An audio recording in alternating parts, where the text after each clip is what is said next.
Joel Chacha. Today we focus on the state of the economy, where there is a formal launch for the 2025-2026 budget process that is set for 9th of September 2024. That is in a week or so. We'll be highlighting the importance of that, even as we also touch on the JKIA and Adani leasing tussle that is shrouded in secrecy.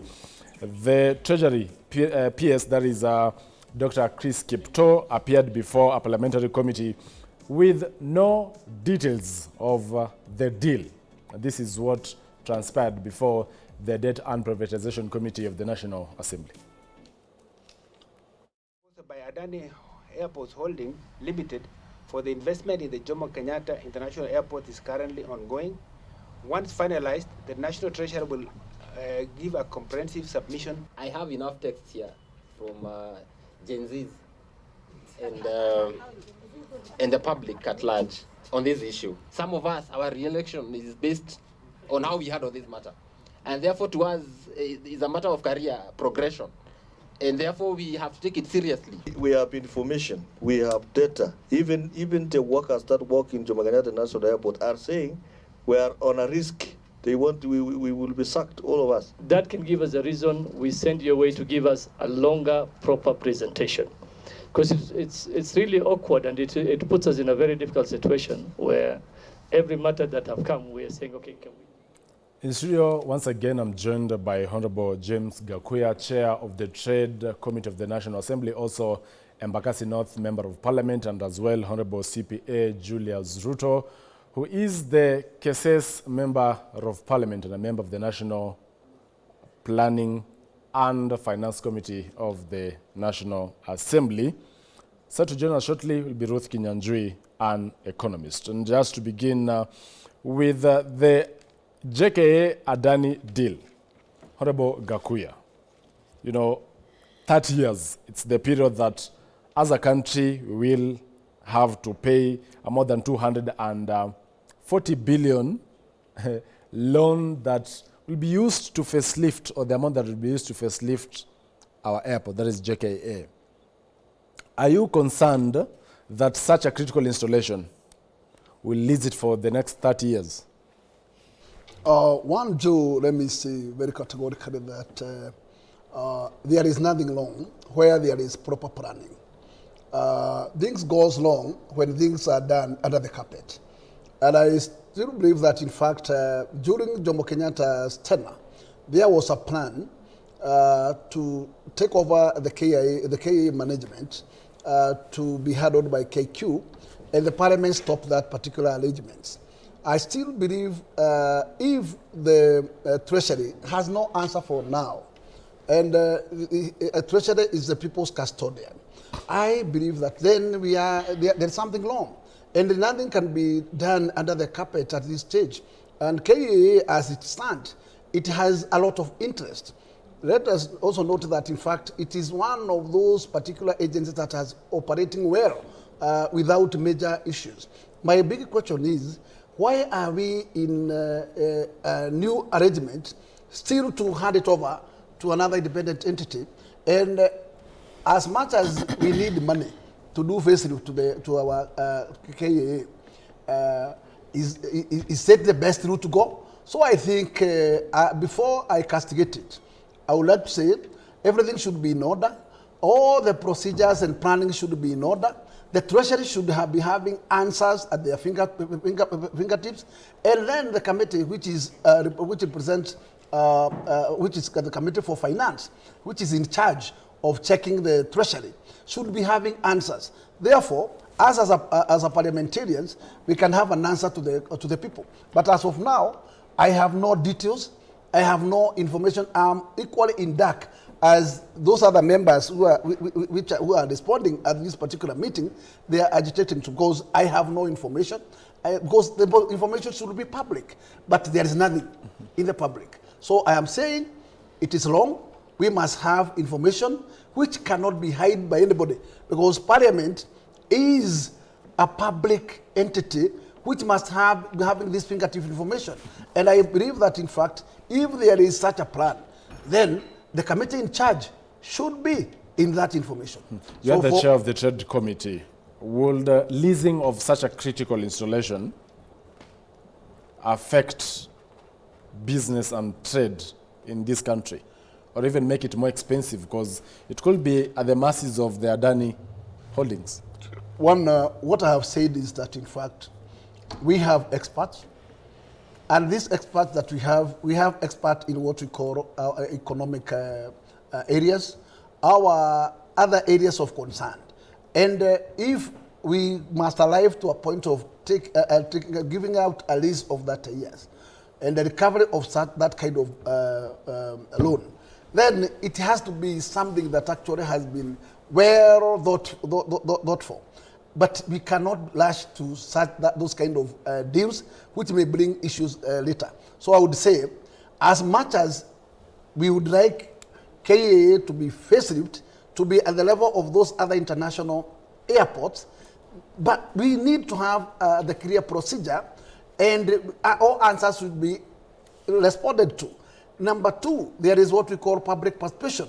Let the public get information. Let them also be part of the decision making. So involve them. If the public has not been involved in this, how can you rush to say that it's a deal?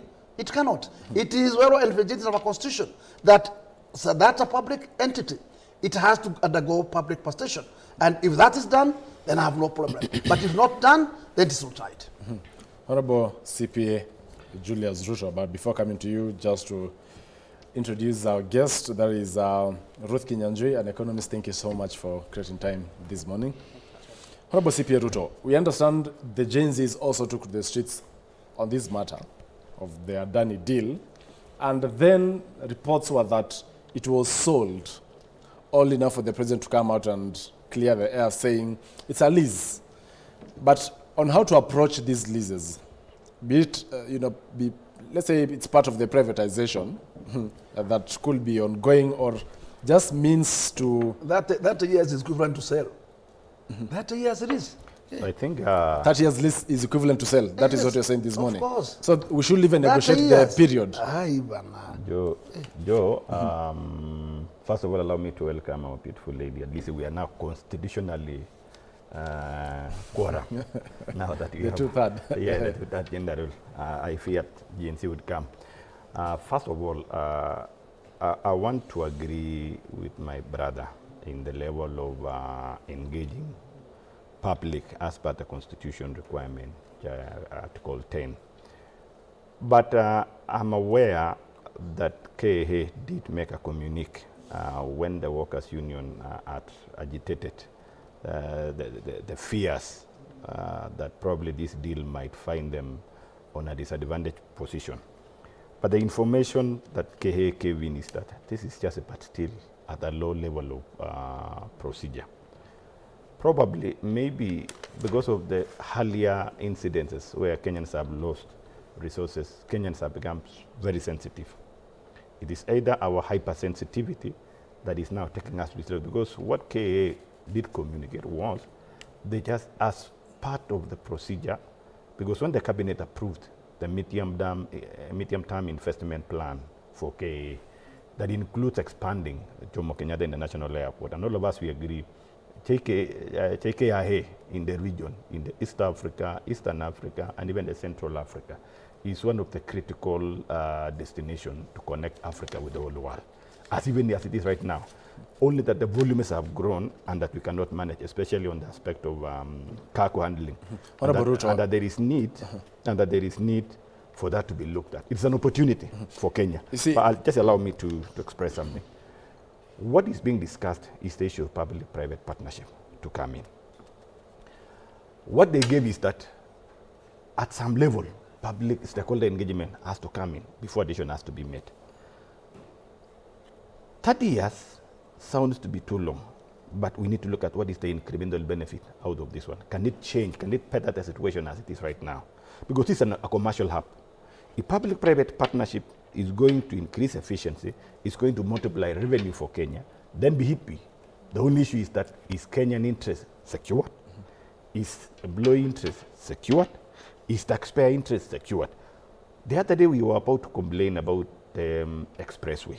But ask Kenyans now. Ask those who are living around. People now choosing to live in Athi River. They are choosing to live because it's a low end in terms of cost of housing as compared to Kileleshwa. But because of facilitation of expressway, Kenyans are now comfortable. We even don't ask how much are we supposed to pay. I don't know whether my colleague, because he's senior than me, is aware how much was it agreed on SGR, how much have we paid. We are still struggling to ask for information on disclosure. How far are we in terms of repaying? How long is this going to take? But for Kenyans, our resilience is that as long as the service is benefiting us, other than the challenge, the traffic that used to be there, it was trouble. So what I want to agree with and as Parliament is that such information, since it has come to the attention of Kenyans, it should go above board. Adani, I don't know whether it's only Adani alone who has proceeded to table their proposal that is being discussed, or the other agencies or other competitors who also did submit an expression of interest. Because always under public-private partnership, unlike the normal procurement process, it's a step by step, a step by step. So we are in the step of proposals. I don't know whether it's only Adani alone or they have evaluated all the proposals and Adani has come up over the other. So now the question of contracting is coming in. That's where public participation is very critical. As it was now, it was a question of experts, it was a question of management, it is a question of collecting the information. Because before Adani comes in, who will you discuss? So Adani now is subject of discussion because he has come above. Ruth, you are an economist. What is the impact of having an airport being leased to a private entity for a period of 30 years? The other day also we saw the money printing 14.2 billion deal given to also a private company that Kenya has no shares. That is the G&D, a Germany-based money printer. And now, in what they said that, of course, the procurement process was classified. On this one, is it time that even as we want to facelift, the face of JKIA, we should have, an open procurement process, allow bidders to come on board so that we evaluate who is the cheaper one and what are the terms, or even finance it from our own budget rather than depending on sort of a loan? Thank you, Chacha. First, I'll say that Kenyans are now informed. It's not like how it used to be previously, and Kenyans did not have information. The reason why this information has come out is because Kenyans are curious, Kenyans are eager, and Kenyans want to be involved. That's one thing. The other second thing that I would want to say is that we cannot ignore economic development, especially when it's futuristic and is for the benefit of this country. First, private partnership, of course, have worked, and like my fellow CPA has said, that right now the expressway, to be honest, it's really assisting many people. So one of the things, and especially in airports in Africa, and for anyone who has traveled to most parts of Africa, not many airports are in the world-class level, actually, and JKIA has potential. One of the things that I'm looking at, Chacha, from an economist perspective, is the increase of the people who will be transiting through JKIA by the increase of the infrastructure and by expanding it. I remember just, I traveled recently to a certain airport, and when I just landed, I found an Ethiopian airline, and I was just wondering, how come we are not having KQ here? And if we can be able to be seen to increase that capacity, especially from a KAA perspective, so that Kenyan can be marketed to the world, and of course, it can be an attraction from an African perspective for bringing in not only tourists, but being a transit hub for like the way, say, Dubai is, or the way Qatar is, something of the sort, or the way Ethiopia are trying to also showcase themselves. I think it's a good thing. If we can be able to increase transit, say, from the, I don't know the current capacity, can I maybe say, maybe from a 20, I don't know what capacity they have per annum, to a bigger capacity, to thrice or to 4 times capacity, or to even 10 times capacity. But can that be expressed and be shown how it's going to, futuristically for those 30 years, how that is going to be rolled out? The question is, will it be proper for us to finance the facelift of JKIA from our exchequer, not having private individuals or companies there? The discussion is PPP. Yes, it's PPP, but the whole of it. From a budgetary perspective, From a budgetary perspective, already we have a lot of problems.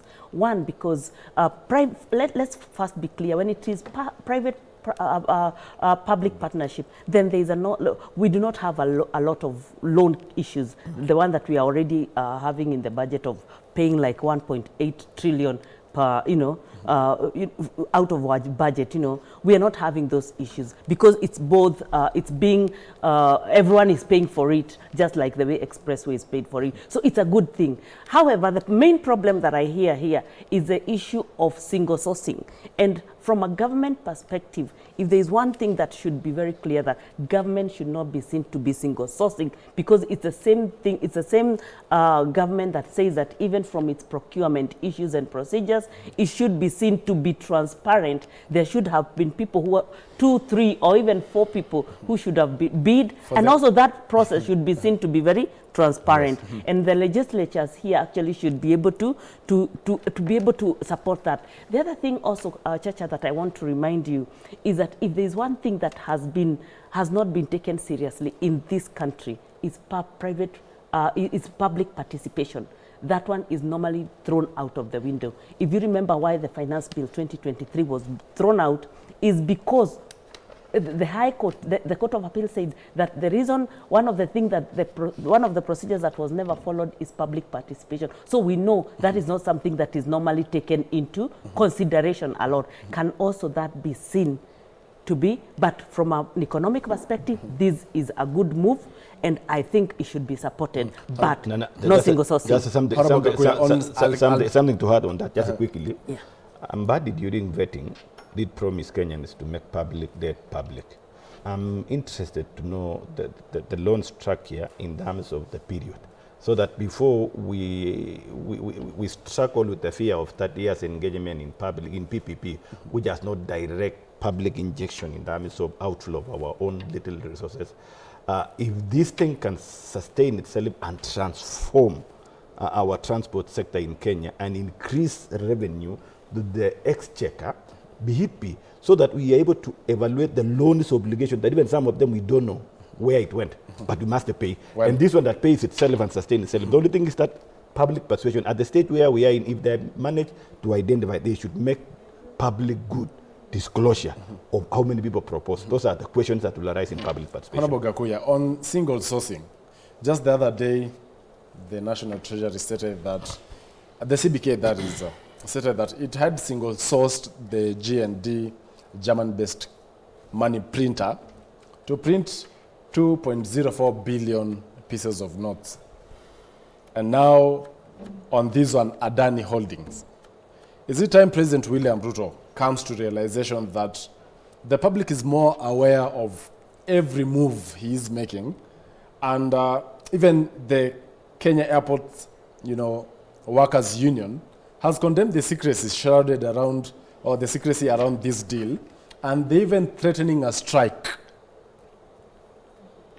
Joe, what I can say, in order to have what we call public confidence, it is always important for any deal, any project that the government wants to, because the government is doing for whose behalf? Because the government is just subjects of public. And therefore, it has no business to do without involving the public. So once you want us to go to those old days of single sourcing, you are telling us then we are moving out of our procurement procedures. And it's a long direction.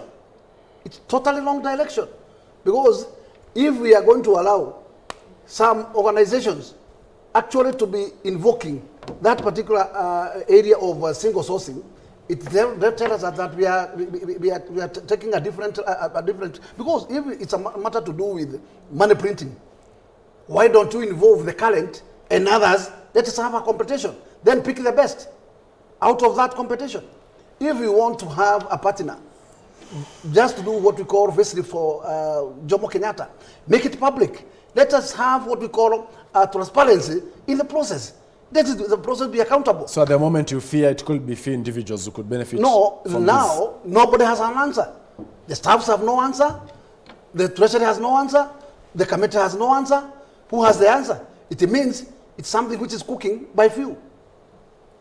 Honorable CP Ruto, yes. KQ has even registered profits, in the half-year earnings, 513 million for the first time in 11 years.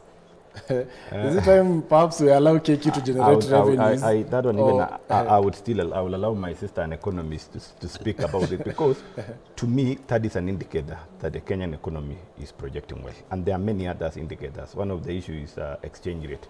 That means the import cover is stabilizing in terms of reserves of our foreign currency. I mean, look at the cost of living in terms of food as a base of evaluation. Food now, unga, which was costing 2 years ago 240, is almost at below 100 shillings. That's a below $1. That tells you, with the support that we need to give and the environment that the current administration is putting in place, we have a very resilient economy, that it can sustain itself, it can regenerate itself. I think I want to say this one has regenerated itself by having a clear and interfered environment. This is a good environment to me. For KQ to make a profit for the first time, I mean, it shows that this thing can survive. Then it will beg questions, what was happening before? Where was this cancer? Were there some conflict of interest that was draining, some leakages that were draining this? Because you cannot tell me a whole transport entity, which is a monopoly for that purpose, and is connected to the whole world, is making losses. It means there's some covered expenditure which was being costed to the entity at the expense of survival of the entity for some few public interest. I mean, there are a lot of questions, but for now, let us not speak much. Let us support. Let us pray about it to grow. Because with KQ coming up, I want to see other sectors coming up. With the food sector coming up, I want to see now the critical area that we are not doing well is the manufacturing sector. We should be seeing that as a second phase. But Rose can speak much about me. But for me, I'm very happy that there are some positive indicators. There's a question here from but for my colleague here, allow him to ask the question. My good friend, and just want to ask you, that's a simple question. Do you want that this corruption cancer has grown to a level that, in fact, we cannot be able to manage our own resources, our own entities? Because right from the beginning, what has killed KQ? If you can be asked. And that's what because it was shining and it was forthright. And in fact, how did it manage to nosedive? And now, Gaguia, the question I'm asking is this: what has happened that now we are making a profit? What was happening? So I think, as we want to look at backwards, let us protect the future by allowing now KQ to survive, not to come back again. I think the Adani deal is coming at a time that KQ is also making profits. I think the turnaround is good. First, I like what my fellow CPA has said, that this economy is very resilient.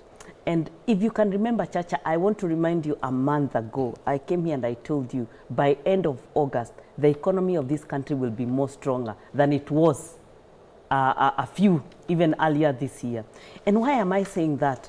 If you look at the balance even of import and export, the thing that, you know, the forces of demand and supply that are already balancing the Kenya shilling right now, the reason that is happening is because of the confidence, because we could have been seen to be importing more and our currency losing or, you know, depreciating. But you can see even, for example, even the balancing of diaspora remittances and balancing with the export and other investments, that is already balancing this economy very well. I can tell you, after demonstration, I went to the lower part of the CBD, and there was so much distraction when it comes to property and businesses. But go there right now, and businesses have really come back. Why? Because buyers are still there, and I told you, Chacha, the private sector is very vibrant in this country. And actually, what this legislature should go back to Parliament and do is bring a bill. Actually, my fellow CPA and Honorable Gakuya, you should bring a bill on how to support private sector more. You know, that should be seen to be supported, because that is what is anchoring this country. When it comes to KQ, apparently, when you look at how other countries normally view KQ and how we view it, I think it's very different. And as a country, we should be at a point of supporting our own. I normally say South Africa, when the KQ flight is going to South Africa, I think the one that normally goes is this one that has two hippos that have some names. I can't remember the names. And you can see celebratory messages even online. South African just looking at those two hippos, looking that the perception is very good. What has changed, you have asked? I don't think anything has changed, but a few things have happened in the last few years. the domestic market, especially when it comes to travel, has been very affordable. And also maybe subsidiary when it comes to, say, something lower cost flights has also supported KQ very well. And with that market and now the incoming incoming issues with KIA and expansion, that can only propel these countries. So the globally. profits of KQ could even double. Could even double. And also, let me not forget the question that has been asked by Honorable Gakuya on corruption. I think it's high time. I think there's a generation that has come and is being seen that for you to thrive, you have to steal. I think you do not have to steal or to be involved in corruption. There's still this organization, actually most of the parastatals with good governance and with proper monitoring and evaluation. These parastatals should be the ones that are putting this country to the map, whether it is tourism, industrialization, and actually and even transport. Yeah. At that juncture, we are taking one more. My pastor told me this in the church. You know, we have this devil called Shetani. The pastor told me, do not always speak about the devil every now and then. You make that devil look big and look, take space against you and intimidate you. Why am I saying this? For the last 30 years, we've been speaking about this thing called corruption without giving solutions. It is time that we change our mindset and begin to be positive. And the perception that we are building, the positive imaging we are preaching about Kenya is what is going to change us. At that juncture, we take a short commercial break. When we come back, we'll be focusing on how Treasury used 47 billion, it has been revealed, on Ruto's fuel subsidy. Remember, President Ruto had suspended that policy that was started by his predecessor, the former President Uhuru Kenyatta, and also on the satellite internet Starlink that has entered the Kenyan market, among others. Keep the conversation going via social media platforms at K24 TV, Joel Chacha, and as well on SMS and WhatsApp numbers on the bottom of your screens. We take a short commercial break. We'll be back with that conversation. Stay tuned.